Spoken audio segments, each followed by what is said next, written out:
Merci de suivre Télémétropole à l'heure de Métro News. Madame, monsieur, bonsoir.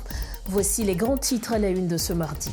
Arrivé ce mardi à Port-au-Prince, Antonio Guterres a rencontré le Premier ministre Alix Didier Fils-Aimé au Palais national. Le chef de l'ONU a renouvelé l'engagement des Nations Unies en faveur de la sécurité, de l'aide humanitaire et de la tenue d'élections crédibles en Haïti. En marge de son déplacement pour soutenir les grenadiers au mondial, le Premier ministre Alix Didier Fils-Aimé a rencontré la communauté haïtienne de Boston. Le chef du gouvernement a réaffirmé sa détermination à restaurer la sécurité et annoncé la réouverture prochaine de l'entrée sud de la capitale. Malgré les promesses des autorités de rétablir la sécurité, la situation reste tendue à Cité Soleil. Des tirs ont de nouveau été entendus ce mardi après les affrontements meurtriers du week-end. Cette situation pourrait perturber l'approvisionnement en carburant. Selon l'ancien maire Esaïe Bouchard, la route menant à Varro demeure impraticable.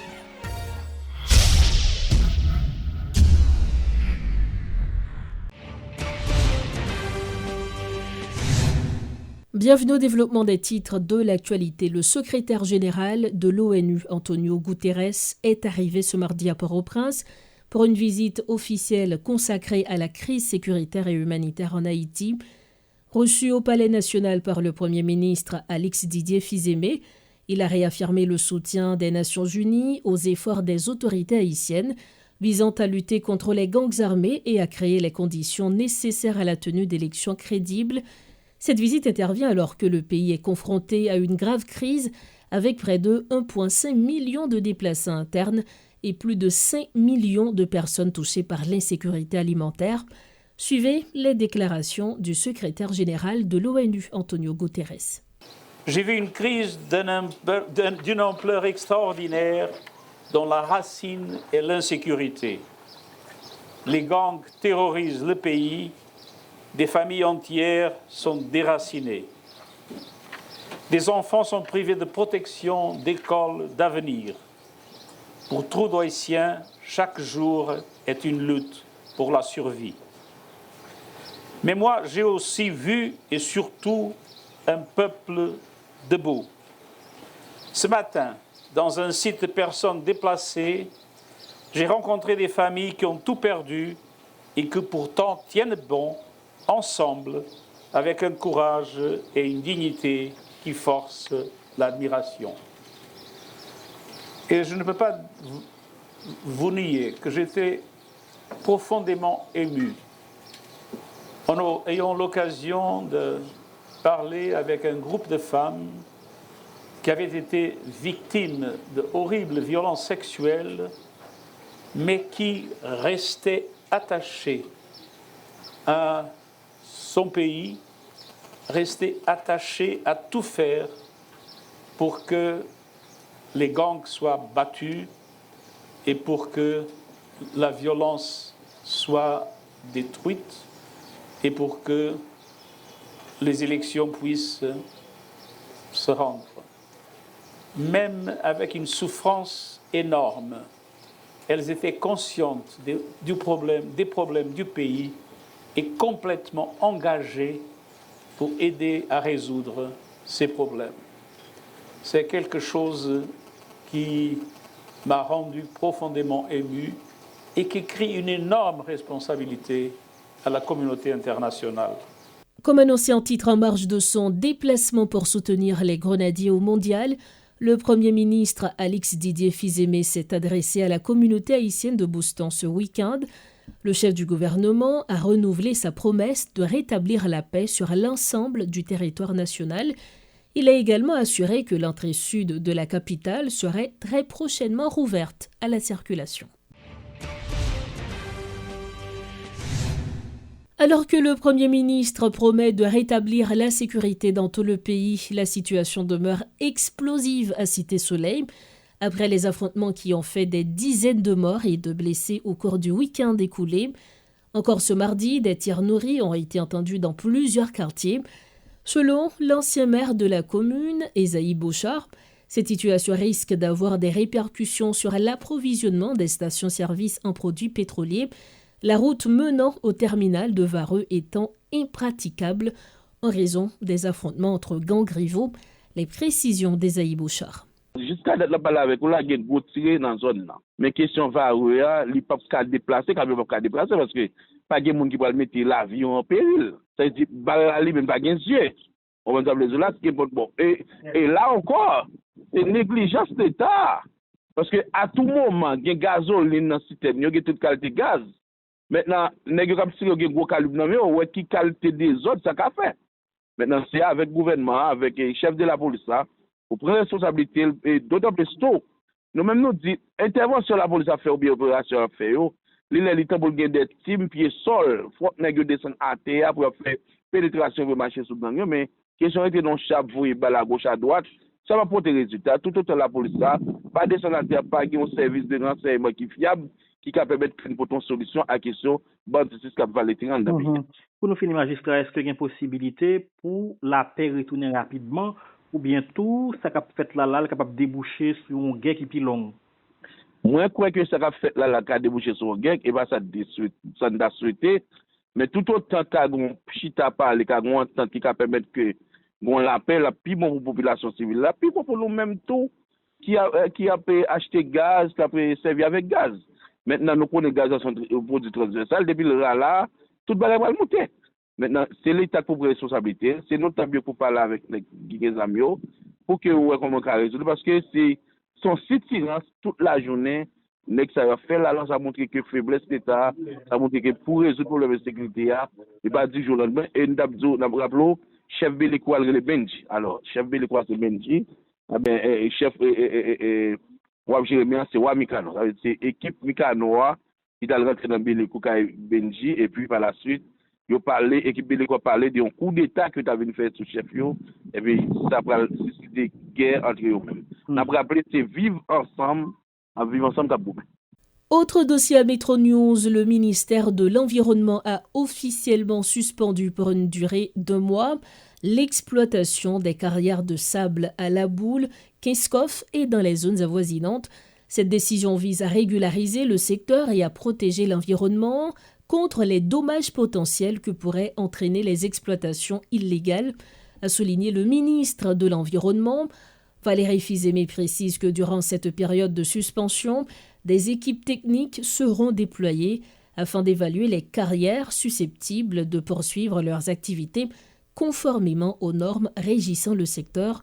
Compte rendu de Réti Fortuné. Quelques jours après la note interdisant l'exploitation des carrières de sable à La Boule 12 et ses environs, le ministre de l'Environnement Valérie Fils-Aimé s'est rendu sur les lieux. Accompagné des agents intérimaires de Pétionville et de Kinskov, il a pu évaluer la situation de près suite aux plaintes des riverains et au constat alarmant des missions de terrain. Le titulaire du ministère a profité de cette visite pour alerter sur les conséquences désastreuses de cette activité anarchique. Et je dis en présence nous, c'est ensemble avec toute ensemble autorité dans l'État qui entoure moi pour nous capables de faire respecter les dispositions et prendre toutes mesures nécessaires pour que, une fois pour toutes, nous réguler, nous contrôler ensemble d'exploitation qui a fait jeudi de manière illégale, anarchique et incontrôlée. Cette mesure stricte sera maintenue pendant 1 mois. Durant cet intervalle, les autorités prévoient des rencontres avec les exploitants pour leur présenter de nouvelles directives et actualiser les procédures de délivrance des permis. De plus, un protocole d'accord sera conclu entre le Bureau national d'évaluation environnementale, la direction de l'inspection, l'Agence nationale des aires protégées, les collectivités territoriales et le Bureau des mines et de l'énergie. Ce partenariat vise à garantir une meilleure coordination des actions de surveillance, de régulation et d'intervention. L'important pour nous rappeler qu'à date, pas un exploitant qui gagne permis pour exploiter. Ça veut dire depuis 2010, l'État n'a pas bail aucun permis pour une exploitation qu'a faite dans Boutillier, dans La Boule, dans Pèlerin et jusqu'à Kinskov.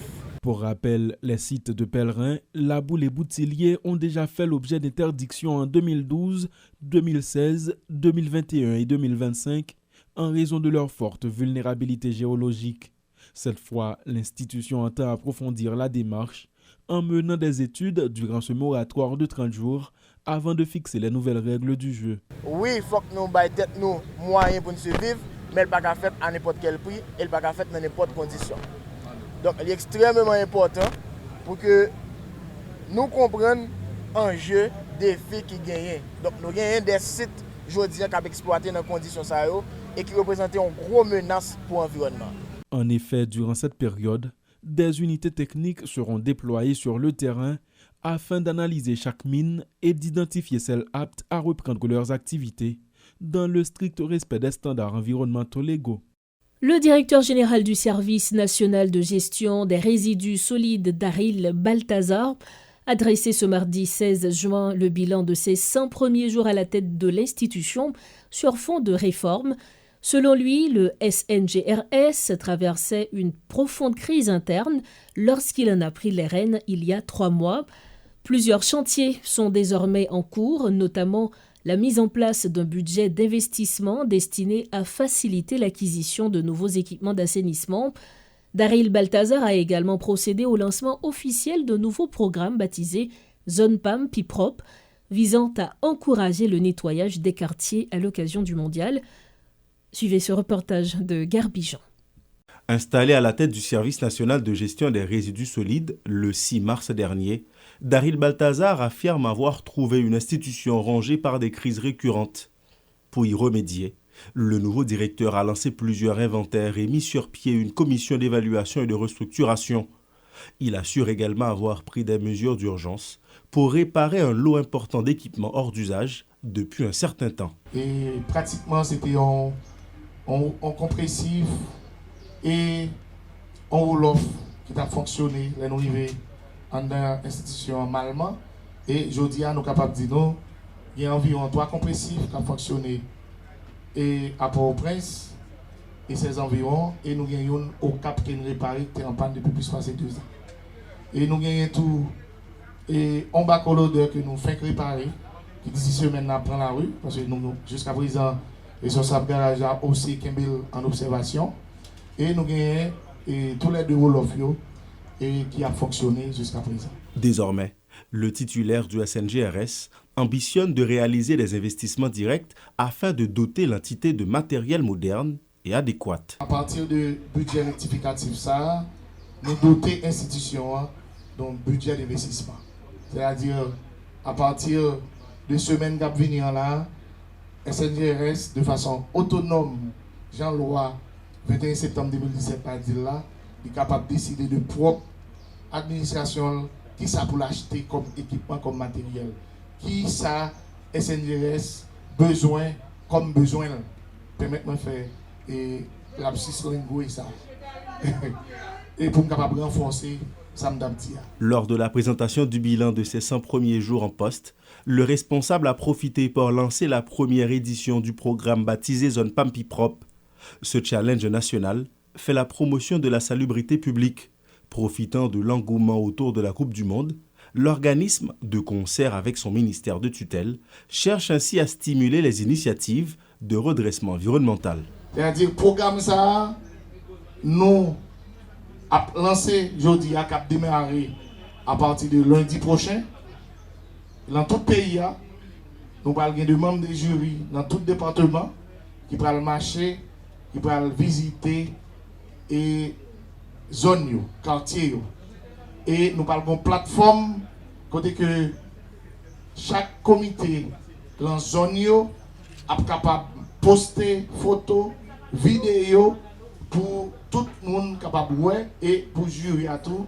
Non seulement une première idée de qui est la zone en termes de beauté et pour capable de déplacer, pour aller visiter avec 2 yeux par eux-mêmes. En ce qui concerne la collecte des détritus dans les communes, le SNGRS s'engage aux côtés des autorités municipales. Sa direction affirme que les principaux sites de décharge sont désormais opérationnels, bien qu'ils se trouvent dans les régions contrôlées par les groupes armés. Pour refermer la page nationale de Métro News, plusieurs tronçons routiers de la capitale sont dans un état de dégradation avancée. Selon les constats effectués sur le terrain, la route menant à Tête de l'Eau notamment est fortement détériorée. D'importants nids de poules sont également visibles sur plusieurs axes majeurs, tant à Delma qu'à Pétionville. À quelques mètres du restaurant Aioli et de l'église Saint-Pierre de Pétionville, le constat est le même. Si certaines routes nécessitent un simple entretien, d'autres requièrent des travaux de réhabilitation en profondeur. Reportage de Rodolphe Pierre-Louis. Un peu partout dans l'aire métropolitaine de Port-au-Prince, bon nombre de tronçons de route sont en très mauvais état. Chaussées défoncées, flaques d'eau en plein milieu de la route, poussière, bref, embouteillage et anarchie. La route qui conduit à la tête de l'eau est loin d'être une partie de plaisir. Ce sont des exemples qui enlaidissent encore plus le visage de la capitale.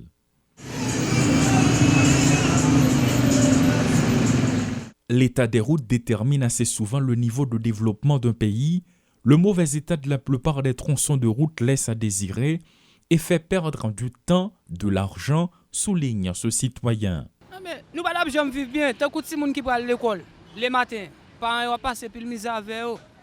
Parce que faut qu'il n'y ait pas de route, pas de sécurité. Non loin du resto Aioli, le constat est le même. À quelques mètres de l'église Saint-Pierre de Pétionville, cette réalité saute aux yeux.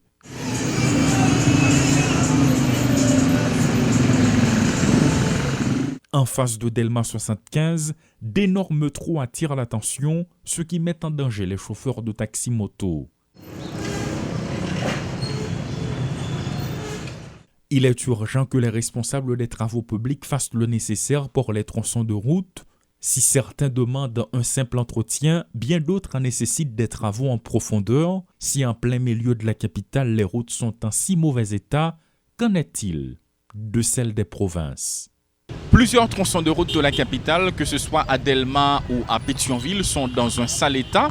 Il faut reconnaître que ces derniers jours, le ministre des Travaux publics, Transports et Communications a fait beaucoup d'efforts en ce qui concerne l'état de certaines routes. À Bourdon, on a fait le constat, mais il reste beaucoup à faire, que ce soit à Delma ou à Pétionville, parce que des citoyens sous couvert de l'anonymat n'ont pas caché leur frustration par rapport aux tronçons de route qui méritent d'être réhabilités. Guy Trichoisi et Rodolphe Pierre-Louis pour Télémétropole. Voici le dernier rappel des titres à la une de ce mardi avant de refermer cette édition de Métro News. Arrivé ce mardi à Port-au-Prince, Antonio Guterres a rencontré le Premier ministre Alix Didier Fils-Aimé au Palais national.